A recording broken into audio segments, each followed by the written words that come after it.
আমার ছেলেকে হাফেজ বানানোর জন্য মাদ্রাসায় দিয়েছি, কিন্তু ও আর মাদ্রাসায় যেতে চায় না। এখন আমার করণীয় কি? ছেলেকে মাদ্রাসায় ভর্তি করাইছেন, ছেলে মাদ্রাসায় যেতে চায় না।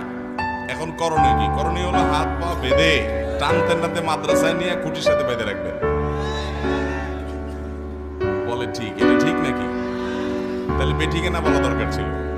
আপনারা তো ঠিক বললেন।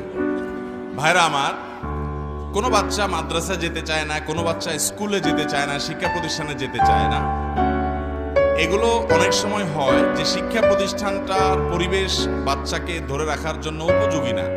হয়তো কোনো শিক্ষক সেখানে নির্যাতন করে, বাচ্চাকে সেভাবে আদর করে সোহাগ করে শিক্ষা দিতে পারে না, বা কোনো ত্রুটির কারণে হয়তো বাচ্চা সেখানে, অথবা কোনো দুষ্ট ছেলেদের কারণে সে সেখানে যেতে চায় না। মা বাবা এসব ক্ষেত্রে খুবই বিচক্ষণতার সাথে বোঝার চেষ্টা করবেন যে সমস্যাটা আসলে কোথায়।